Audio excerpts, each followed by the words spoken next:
শরীয়তটা হলো কাজ, শরীয়তের হুকুম হলো আইনার মতো, কিসের মতো?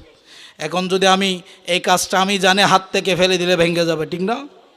ঠিক না? এরপরেও যদি আমি হাত থেকে জানার পরেও ফেলে দিই ভাঙবে, না জেনে ফেললেও।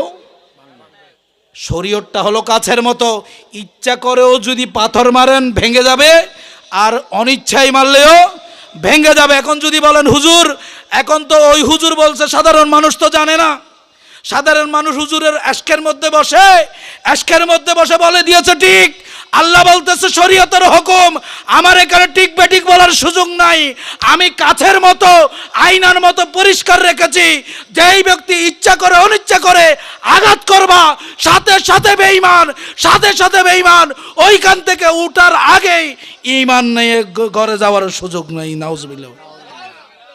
ওই যে হাদিসটা বলেছিলাম, ঈমানদার মুসলমান ঘর থেকে ঘুম থেকে উঠে ঈমান নিয়ে বের হবে, ঘর থেকে বের হওয়া ঢুকার সময়, রিটার্ন বিকেলবেলা যাওয়ার সময় ঈমান হারা হয়ে, বেঈমান হয়ে, মুশরিক হয়ে, কাফের হয়ে ঘরের মধ্যে ঢুকবে। কিসের কারণে? ঠিক না বেঠিক? নাউজুবিল্লাহ বলেন না। ঠিক বলতে বলতে বাইশালয় মসজিদকে বলেছে, আমরা হলাম খদ্দর, বেয়াদবি মাফ করবেন আর কি।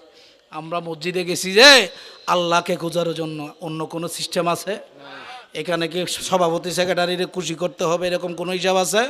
নেতা মন্ত্রীকে খুশি করতে হবে কোনো হিসাব আছে?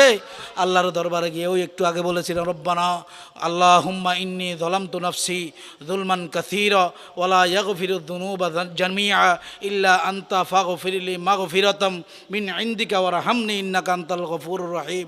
আল্লাহ, নিজের প্রতি অবিচার করেছি, আল্লাহ গুনাহ করেছি। সুবহানাল্লাহ বলেন না? আল্লাহ গুনাহ মাফ করে দাও, আমিন বলেন।